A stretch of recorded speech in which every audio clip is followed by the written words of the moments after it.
lebih berat. Mengapa? Karena di bulan Ramadan yang Allah berikan kemudahan-kemudahan. Karena itu, Bapak Ibu sekalian, ketika Allah Subhanahu wa taala wa balikna Ramadan mempertemukan kita dengan bulan Ramadan, maka kesempatan yang istimewa. Artinya kita masih diberikan kesempatan, masih diberikan umur, masih diberikan waktu. Karena tidak ada seorang pun yang bisa menjamin dia bertemu dengan Ramadan kecuali atas izin Allah Subhanahu wa taala. Bahkan dalam survei dan penelitian Bapak Ibu sekalian, orang yang hidup usianya di atas 65 tahun itu hanya 8/100. Jadi 8 orang per 100 orang. Segede apa kata Pak? Segede. Orang yang diberikan kesempatan oleh Allah yang usianya di atas 65 tahun. Ini saya baca di akun X-nya Said Didu nih. Dia memposting sebuah penelitian internasional, ternyata orang yang hidup di atas usia 65 tahun itu hanya 8 orang per 100. Orang yang hidup usia 15 sampai 64 tahun itu ada 66 orang per 100. Orang yang hidup di bawah 14 tahun itu ada 26 per 100. Kalau Rasulullah menyebutkan a'maru ummati ma baina sitin ila sab'in. Rasulullah menyebutkan umatku rata-rata usianya antara 60 dan 70. Artinya apa? Waktu yang Allah berikan kepada kita, kesempatan yang Allah berikan kepada kita untuk bertemu dengan bulan yang penuh kemuliaan itu hanya sangat kecil dan terbatas. Coba nggih, Bapak Ibu sekalian ingkang yuswanipun langkung 65. Kathah nggih. Alhamdulillah nika berarti diberikan panjang umur. Sehingga umur yang panjang mudah-mudahan umur yang berkah. Apa umur yang berkah itu? Umur bertambahnya usia, bertambahnya waktu senantiasa digunakan untuk ibadah kepada Allah Subhanahu wa taala. Karena bagian dari misteri.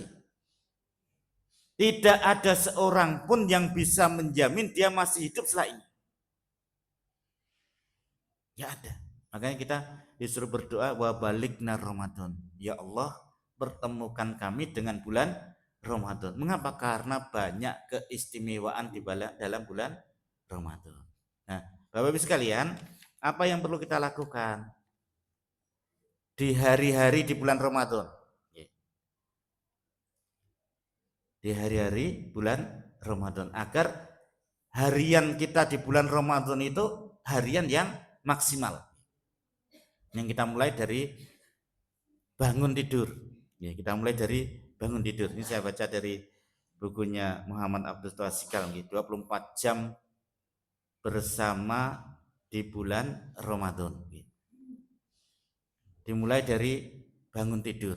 Karena dalam sebuah hadis Rasulullah menyebutkan ketika seseorang itu tidur, maka dia diikat 3 ikatan tengkuknya oleh setan. Kemudian ketika dia bangun, kemudian dia berzikir kepada Allah. Fa inistaiqadha fadakarallaha in halas ukhdatun. Ketika manusia itu bangun, ketika kita bangun dari tidur, kemudian kita berdoa, menyebut asma Allah, maka satu ikatan itu lepas. Ini kaitannya dengan apa? Agar di waktu-waktu berikutnya kita itu mudah untuk bangun dan mudah untuk beramal soleh. Kemudian setelah itu apa? Wa in tawaddu'a in halat ukhdatun. Setelah zikir, setelah menyebut asma Allah, kemudian apa? Berwudu. Kalau dari kecil kita biasanya pun diajari lagu nggih. Bangun tidur, ku terus mandi. Kadang lupa berdoa nggih. Berdoa riyin nggih. Kemudian mengambil air wudhu, kemudian ikatan yang ketiga lepas apa? Ketika kita sholat lain. Kadang wonten ingkang tanglet nggih. Lho, kan sampun sholat tarawih. Mboten napa-napa asal. Ketika kita bangun, kemudian kita sholat lail, ya sebagaimana kita sholat lail. Kalau waktu tarawih kita sudah tutup dengan witir, kita tidak perlu menutup lagi dengan witir. Sehingga kita mulai dengan menyebut asma Allah Subhanahu wa ta'ala. Maka pada malam itulah sebenarnya Allah Subhanahu wa ta'ala akan menjawab setiap permohonan hambanya. Karena termasuk waktu mustajabah. Waktu yang Allah kabulkan doa hamba-hambanya. Dalam sebuah hadis yang diriwayatkan oleh Imam Al-Bukhari, Rasulullah menyebutkan, yanzilu rabbuna tabaraka wa ta'ala kulla lailatin ila sama'i dunya hinna yabqa sulusul lail. Allah tabaraka wa ta'ala turun setiap malam ila sama'i dunya, ke langit dunia, hina yabqa sulusul lail, ketika tinggal sepertiga malam. Sepertiga malam. Jika sepertiga malam niku ya kita anggap mungkin sekitar jam 2, jam 3 ngoten nggih. Biasanya pun kalau secara usia itu sudah lebih dari 50 tahun nggih. Lebih dari 50 tahun. Biasanya pun kalau sampun bangun itu angel dilemah gitu. Maka dimanfaatkan niku wau. Zikir gitu, zikir, kemudian ambil air wudhu, kemudian sholat. Memang harus mulai dibiasakan. Insya Allah sehat nih. Mboten tetap di tempat tidur. Allah Subhanahu wa ta'ala turun ke langit dunia setiap malam di sepertiga akhir. Yaqul man yad'uni fa astajib lahu. Barang siapa yang berdoa kepadaku, kata Allah, maka aku akan jawab doanya. Wa man yas'alni fa'utiyahu. Barang siapa yang meminta kepadaku, maka aku akan beri. Man yastaghfiruni fa'aghfirolahu. Barang siapa yang memohon ampun kepadaku, maka aku akan ampuni. Jadi waktu yang mustajabah, waktu yang Allah kabulkan doa hambanya. Maka kalau kita berdoa, kita memohon kepada Allah Subhanahu wa ta'ala, diberikan kemudahan, diringankan urusannya, dilapangkan rizkinya, dijadikan anak-anak kita soleh, anak-anak kita soleha. Kemudian juga doa agar apa? Husnul khotimah, di akhir hidup kita menjadi orang-orang yang husnul khotimah.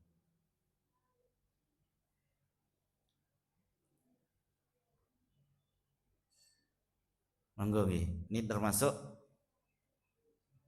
membiasakan sambil mungkin biasanya pun ibu-ibu menyiapkan sahur. Menyiapkan sahur. Nah, baru itu setelah itu napa sahur. Sahur. Karena sahur nih kok tidak mesti harus makan nggih. Kadang kebiasaan kita kalau belum makan itu belum sahur, kalau belum buka belum sahur. Meskipun kadang sudah habis es buah beberapa mangkok nggih. Kadang kalau belum makan nasi niku belum marem. Yang penting sahur untuk puasa. Dan Rasul menyebutkan tasaharu fa inna fis sahur barokah. Maka sahurnya apa? Di dalam kita sahur itu di situ ada keberkahan. Ada keberkahan. Keberkahan yang Allah berikan kepada orang-orang yang berpuasa. Maka meskipun kadang males gitu, terutama di awal-awal Ramadan. Di awal Ramadan itu biasanya pun males makan, males bangun, nggih. Kedah dipaksa nih. Nah, meskipun hanya 1 kurma, 2 kurma, 3 kurma, bahkan hanya segelas air, sahur itu di situ ada keberkahan yang Allah berikan kepada orang-orang yang berpuasa. Maka sahur inilah yang sebenarnya di antara pembeda dengan puasanya umat-umat yang lain. Maka dalam Islam Bapak Ibu sekalian, kita diperintahkan untuk sahur. Di situ ada keberkahan. Ketika azan kita diperintahkan bersegera berbuka. Segera berbuka. Bahkan Rasulullah menyebutkan untuk menghasung, untuk menyemangati agar orang itu segera berbuka apa? Bahwa di antara nikmat orang berpuasa itu satu ketika dia berbuka, inda fitrihi, kemudian yang kedua apa? Inda liqa'i rabbi. Ketika dia bertemu dengan Rabbnya. Ini diantara yang diperintahkan oleh Rasulullah Sallallahu Alaihi Wasallam. Kemudian sambil menunggu azan, jadi waktu sahur nika sejatosipun sampai azan subuh. Kadang ada yang imsak, berhenti, mboten napa-napa. Itu untuk apa? Untuk kehati-hatian. Tapi waktunya sampai kapan? Sampai azan subuh. Maka mungkin biasanya pun kalau di luar Ramadan pergi ke masjidnya setelah mendengar azan, bahkan ketika qomat itu baru jalan ke masjid. Maka ketika Ramadan sudah dimulai, sebelum azan sudah jalan ke masjid. Nanti di masjid dimulai dengan sholat tahiyatul masjid, sambil menunggu azan memperbanyak zikir, memperbanyak doa, karena di situ termasuk apa? Termasuk waktu mustajabah, waktu yang Allah kabulkan doa hamba-hambanya. Kemudian setelah mendengar azan, ya kita sholat subuh.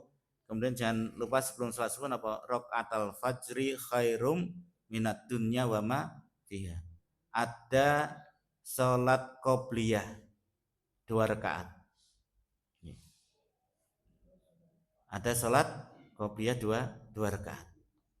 Maka diisi dengan apa? Dengan memperbanyak zikir. Jadi sambil menunggu imam sholat subuh, maka sebenarnya waktu-waktu termasuk masih waktu mustajabah. Yang kadang di antara kaum muslimin kurang memahami waktu-waktu mustajabah. Mulai dari waktu sahur, kemudian waktu subuh, sampai imam menegakkan sholat, itu termasuk waktu-waktu mustajabah. Kemudian sholat berjamaah. Sholat berjamaah. Maka ini diantara hal-hal yang dibiasakan khususnya di bulan Ramadan.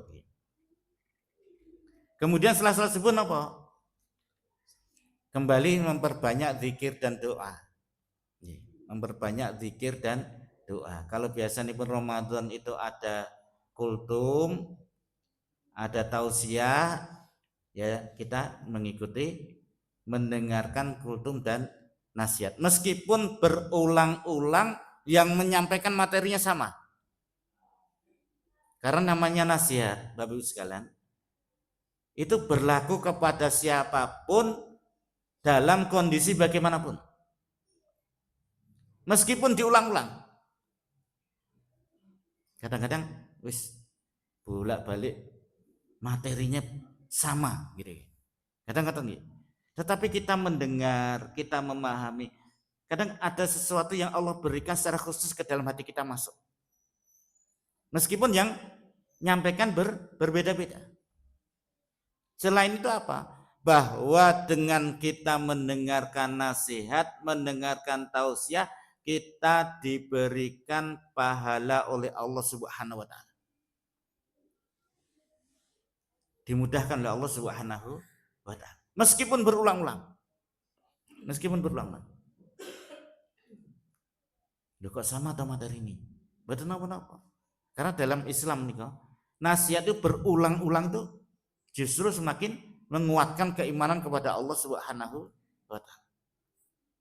Maka sampai disebutkan dalam hadis Rasulullah ad-dinun nasihah. Agama itu nasihat.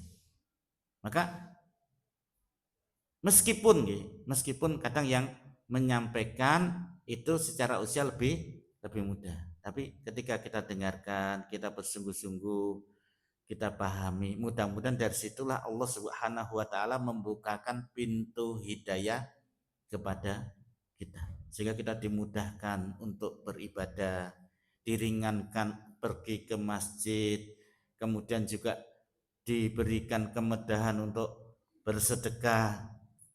Itu bagian dari hidayah yang Allah berikan kepada kita. Bisa jadi wasilahnya adalah salah satu orang yang menyampaikan nasihat kepada kita. Kemudian setelah sholat subuh apa? Kalau kita tidak punya aktivitas, ini yang mungkin masih jarang, masih jarang. Apa? Menunggu sampai waktu suruk. Waktu suruk. Saya punya teman di Kali Jambi ini, di dekat Pondok Miftahul Huda, Ustaz Khalil namanya pun. Di kampungipun Ustaz Khalil nih, di Kali Jambi ini. Meskipun tidak bulan Ramadan, biasanya pun bapak-bapak, ibu-ibu nih kok, ba'da subuh nih kok langsung pulang. Setelah sholat subuh, zikir, berdoa, ada yang juga baca Al-Quran sampai waktu suruk. Mungkin kira-kira di antara waktu subuh sampai suruk itu kita sekitar 40 menit mungkin ya. Sekitar 40 menit. Biasanya pun lah wonten jam niku wonten napa bunyinipun ya, sudah waktu suruk. Nah, sampai waktu suruk, setelah itu apa? Sholat 2 rakaat. Sholat dua rakaat. Yang Rasulullah menyebutkan dalam sebuah hadisnya, man shallal ghada fil jamaah summa qa'ada yazkurullah hatta taslu asyamsu summa shalla raka'ataini kanat lahu ka ajri hajjah wa umrah. Qala Rasulullah sallallahu alaihi wasallam, tamah tamah tamah. Barang siapa sholat berjamaah, sholat subuh, kemudian dia duduk dan memperbanyak zikir kepada Allah sampai tatlu asyams, sampai matahari terbit, matahari naik ke sembilan. Kemudian summa sholat rakaatain, kemudian dia sholat 2 rakaat, jadi sholat suruk itu. Maka kanat lahu ka ajri hajjah, maka pahalanya sebagaimana pahala haji dan umroh. Rasulullah menyampaikan tamah, yaitu pahala yang sempurna sampai 3 kali. Paminipun Bapak Ibu mboten gadai tanggungan menyiapkan sekolah anak-anak gitu. Atau mungkin ibu-ibu yang biasanya menyiapkan kebutuhan suaminya untuk persiapan kerja, tapi yang sudah waktunya longgar, terutama secara usia itu sudah mungkin 50, 55, di atas 60, sudah tidak banyak kegiatan aktivitas, maka apa? Memperbanyak berada di masjid sampai waktu suruh. Kemudian sholat dua rakaat. Setelah itu nama biasanya pun kalau pengen jalan-jalan monggo jalan-jalan. Jadi buatan sholat subuh kemudian langsung jalan-jalan. Dan biasanya juga masih gelap, gitu masih gelap. Sholat suruk rumit. Ini termasuk apa? Termasuk yang disunahkan oleh Rasulullah Sallallahu Alaihi Wasallam. Kemudian apa aktivitas pagi? Aktivitas pagi. Aktivitas pagi yang pertama adalah menghindari ya hal-hal yang menjadi pembatal puasa. Contohnya pun makan, minum, karena puasa itu istimewa gitu. Kadang orang ngaku puasa tapi tidak puasa, meskipun orang lain tidak tahu. Makanya dalam sebuah hadis disebutkan siam itu fa innahu li wa anna ajzi'u bi. Puasa ini pahalanya itu yang akan membalas Allah, karena untuk Allah Subhanahu wa taala. Orang bisa seperti orang berpuasa meskipun hakikatnya tidak puasa, tapi yang tahu hanya Allah Subhanahu wa taala. Maka yang pertama apa, ketika sudah waktu pada subuh itu menjauhi dari hal-hal yang membatalkan puasa. Apa yang membatalkan puasa? Makan dan minum, itu yang pertama. Maka bagaimana kalau lupa?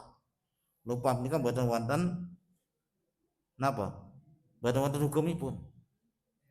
Jadi orang lupa itu berarti napa tiga? Rezeki. Tapi buatan sengaja loh nggih. Memang benar-benar lupa. Pamenipun nggih. Siang hari biasanya puasa pertama kok langsung makan satu piring. Nggih dah, wonten mboten wonten lho Bu nggih. Wonten nika, saestu nika. Ketika ingat saat itu berarti berhenti. Bukan ketika ingat langsung dilanjutkan. Nah, itu sudah batal puasanya. Gitu. Berhentinya ketika ingat. Nah, kalau orang lupa itu berarti dia diberikan keringanan oleh Allah Subhanahu wa taala. Contoh nih, orang sholat duhur ternyata lupa belum sholat duhur waktu sudah sholat asar. Apa yang dilakukan? Yaitu melaksanakan sholat qadha. Duhur dulu baru asar di waktu asar, seperti orang sholat jamak. Gitu. Orang tidur, orang tidurnya sebelum duhur, kok sampai 12 bangun waktu asar, berarti dia melaksanakan sholat duhur dan asar di waktu asar, namanya sholat qadha. Nah kalau orang lupa berarti tidak ada hukumnya, maka ya dia memang benar-benar lupa. Kemudian apa hal yang lain, khususnya suami istri pada waktu puasa dilarang untuk berhubungan suami istri di siang hari. Maka hal-hal apapun yang membatalkan puasa itu dijauhi. Termasuk pamanipun gitu. Ibu kok kurang 5 menit datang haid. Wah, mani tak terus nih. Asal mboten Bu. Mboten asal. Meskipun kurang 5 menit berarti pada hari itu puasanya batal. Dia harus mengganti di hari yang lain. Wah, iman tak menang wae. Mboten nggih. buat nasal. Jadi segala hal yang membatalkan puasa itu dijauhi. Kemudian yang lain di siang hari apa? Hal-hal yang mengurangi pahala puasa. Yang biasanya pun menjadi kebiasaan rutin, gimana kan apa ngerasani, gibah, ngerasani kok kalau biasanya pun keluar kata-kata sehari sampai berapa ribu nggih dikurangi. Nggih dah Bu nggih. Memang ini bulan di mana kita dilatih untuk bisa menahan diri dari hal-hal yang tidak memberikan manfaat. Dilatih dari hal-hal yang tidak mendatangkan manfaat untuk menjadi sesuatu yang bermanfaat dunia dan akhirat. Yang biasanya pun karena tidak ada kegiatan, setelah nganter anak sekolah, kemudian biasanya pun mampir, terus ngerumpi sampai menjelang jemput anak, gitu.